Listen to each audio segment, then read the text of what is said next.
ამერიკის ყოფილი ელჩის შეფასებები ვარდების რევოლუციიდან 10 წლის შემდეგ ვაშინგტონის როლი 2003 წელს განვითარებულ პროცესებში. რუსეთის საგარეო საქმეთა მინისტრის ვიზიტი თბილისში. აგვისტოს ომის თავიდან აცილების გამოუყენებელი მექანიზმები და 2012 წლის საპარლამენტო არჩევნები.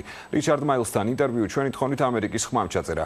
გთავაზობთ საინტერესო ფრაგმენტებს ელჩის ინტერვიუდან. როგორ იხსენებთ ვარდების რევოლუციის წინა პერიოდს? თქვენი აზრით, რამდენად კონსტრუქციული იყო ეს პროცესი და შესაძლებელი იყო თუ არა მისი თავიდან აცილება? I arrived in Georgia in 2002. საქართველოში 2002 წელს რომ ჩამოვედი, ვნახე რომ სიტუაცია საკმაოდ უცნაური იყო. რთულ გარემოში მანამდე ყოფილ ვარ, მაგალითად, სანქტ-პეტერბურგში 1991 წლებში ვიყავი. 2002 წელს საქართველოში უიმედობის შეგრძნება იყო და გამოსწორების იმედი არ ჩანდა. ქვეყანაში იყო ოპოზიცია, დემოკრატიული ოპოზიცია. შევარდნაძის მთავრობა დიქტატურა არ იყო. ის მეტნაკლებად დემოკრატიული პრინციპებისკენ იხრებოდა. ქვეყანაში ცხადად ჩანდა, რომ შევარდნაძემ დაკარგა ქვეყნის მართვის შესაძლებლობა, დაკარგა სახელმწიფო შემოსავლის მოგროვების უნარი და ამ შემოსავლის პენსიებზე მასწავლებლის პოლიციისა და საავადმყოფოს თანამშრომლების ხელფასების სახით დაბრუნების საშუალება, მაგრამ მიუხედავად ამისა, მას უნდოდა ძალაუფლების შენარჩუნება. ოპოზიციის წამყვანმა წევრებმა ზურაბ ჟვანიამ, ნინო ბურჯანაძემ და მიხეილ სააკაშვილმა გადაწყვიტეს, რომ ვითარება უნდა შეცვლილიყო. ხალხი უკვე გამოდიოდა და აწყობდა საპროტესტო დემონსტრაციებს, მაგრამ ეს ადამიანები სწორ დროს გამოიკვეთნენ საპროტესტო მოძრაობის ლიდერებად. ჩვენ შევარდნაძესთან ლაპარაკი დავიწყეთ და ვთქვით, რომ არჩევნები არ იყო ღია და დემოკრატიული. ჩვენ შევთავაზეთ, რომ არჩევნები თავიდან ჩაეტარებინა ან შეეთავაზებინა მოსახლეობისათვის, რომ ერთ წელში საპრეზიდენტო ვადის დასრულებამდე გადადგებოდა, მაგრამ შევარდნაძეს არც ერთი მათგანის გათვალისწინება უნდოდა და არც მეორესი. შედეგი მშვიდობიანი გადადგმულად განწყობილი სხვა ჯგუფის წინააღმდეგ მოაწყო.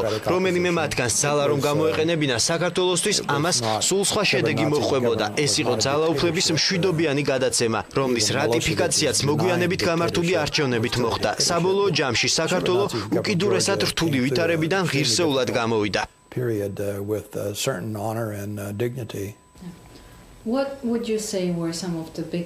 თქვენი აზრით, რა იყო სააკაშვილის მთავრობის ყველაზე დიდი შეცდომები ვარდების რევოლუციიდან 2012 წლის საპარლამენტო არჩევნებამდე?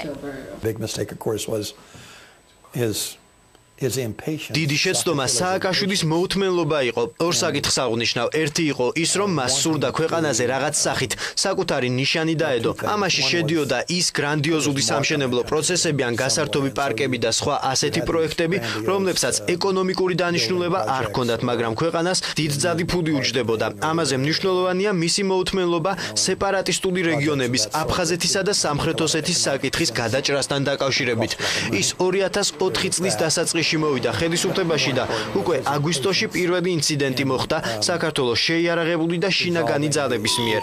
ეს დიდი შეცდომა იყო. საბოლოო ჯამში სააკაშვილმა ვერ შეძლო კარგი ურთიერთობის დამყარება რუსეთთან ან სამხრეთ ოსეთთან და აფხაზეთთან და მზად იყო ძალა გამოეყენებინა ამ მიზნის მისაღწევად. ეს თვითმკვლელობის ტოლფასი იყო, როგორც ეროვნული უშიშროების მხრივ, ასევე პოლიტიკურადაც.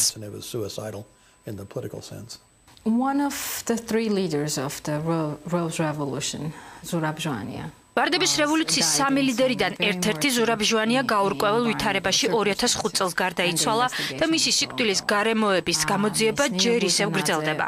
ნინო ბურჯანაძე სააკაშვილის წინააღმდეგ რადიკალური ოპოზიციის ლიდერი გახდა. ნაციონალური მოძრაობის რეიტინგები მნიშვნელოვნად დაეცა.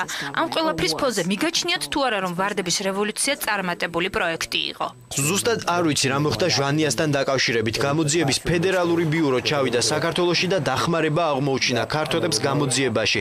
ის ნამდვილად დადგინდა, რომ მიზეზი ნახშირ ოჟანგით მოწამლა იყო. ეს შესაძლოა გამათბობლის არასწორად დაყენების გამო მომხდარიყო. ვიცი, რომ ბევრ ქართველს, მათ შორის ზურაბის მეუღლეს და მის ძმას მტკიცეც სჯერათ, რომ ეს არ იყო შემთხვევითი სიკვდილი. ამ თემაზე პასუხი მე არ მაქვს. პრეზიდენტ სააკაშვილს ჰქონდა უნარი გაერიყა მეგობრები. ამის არაერთი მაგალითი გვაქვს. ნინო ბურჯანაძე ერთ-ერთი მათგანია. ასევე საგარეო საქმეთა ყოფილი მინისტრი ზურაბიშვილი ძალიან სასიამოვნო ქალბატონი. ყველა დაემიჯნა სააკაშვილს ზურაბჟვანიასთან იმ დროისათვის საქმე აქამდე არ იყო მისული, თუმცა შესაძლოა მისულიყო. ეს მოხდა ბადრი პატარკაციშვილთან, მოხდა ბიძინა ივანიშვილთან და შედარებით ნაკლები რანგის მქონე ადამიანებთან, რომლებსაც მე კარგად ვიცნობ, მაგალითად თედო ჯაფარიძესთან და სხვა. რატომ უნდა კრა ხედი ადამიანებს, რომლებსაც შენი მხარდაჭერა სურთ და შენგან მხოლოდ ყურადღებას და მხარდაჭერას ითხოვენ? ეს ხო ადამიანებს შორის ურთიერთობის ძალიან ფუნდამენტური პრინციპია, მაგრამ მას ეს პრინციპი ბოლომდე არ ესმოდა.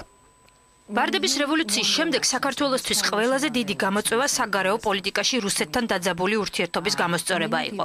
საბოლოო ჯამში ეს დაძაბულობა 2008 წლის ომში გადაიზარდა. თქვენი აზრით, საქართველოს შეეძლო ამ ომის თავიდან აცილება? Absolutely. I don't think it was inevitable at all. I think უდავოდ მე არ მგონია რომ ეს ომი გარდაუვალი იყო. პრეზიდენტ სააკაშვილს რომ არ ეყიდა საიერიშო სამხედრო აღჭურვილობა, თვითმავადი არტილერია, მძიმე ჯავშან მანქანები, მოიერიშე შეუმფრენები და სხვა, მას არ ექნებოდა უგუნური სითამამე იმისთვის რომ საქართველოს შეიარაღებული და შინაგანი ძალები ჩაერთო საბრძოლო მოქმედებებში, ისე როგორც მან გააკეთა. მას უნდა სცოდნოდა რომ ეს მოქმედებები რუსეთს უდავოდ შემოიყვანდა ქვეყანაში. არ ვიცი ეს ადამიანი რას ფიქრობდა, მიუხედავად პროვოკაციების დონისა, რომელიც რუსეთიდან მოდიოდა ამ კონფლიქტში ისე შესვლა როგორც მან ეს გააკეთა პოლიტიკური სიგიჟე იყო. იმაზე ფიქრი რომ წარმატების მიღწევის რაიმე შანსი ჰქონდა ან რომ შეერთებული შტატები სამხედრო დახმარებას აღმოუჩენდა. ეს ალბათ იფიქრა წინააღმდეგ შემთხვევაში ალბათ არ შევიდოდა.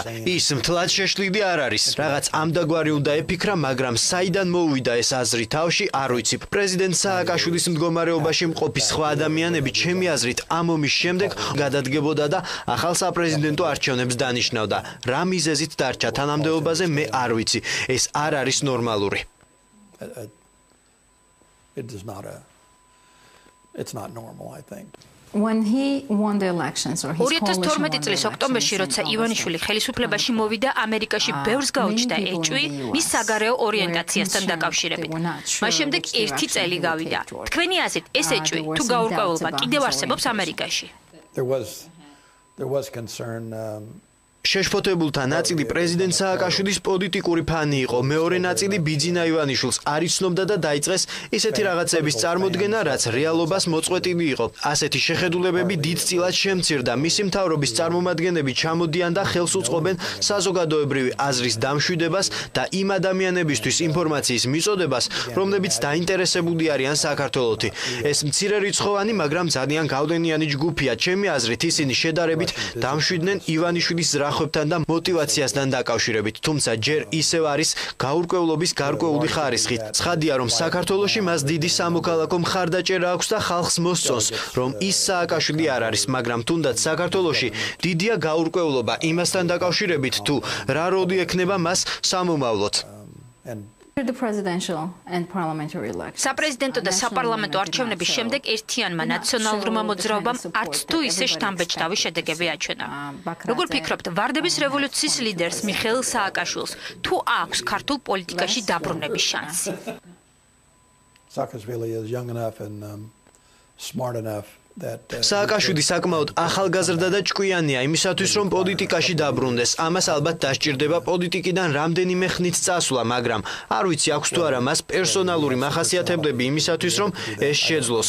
მართალი გითხრათ, ამაში ეჭვი მეპარება, თუმცა რეალურია. It's possible.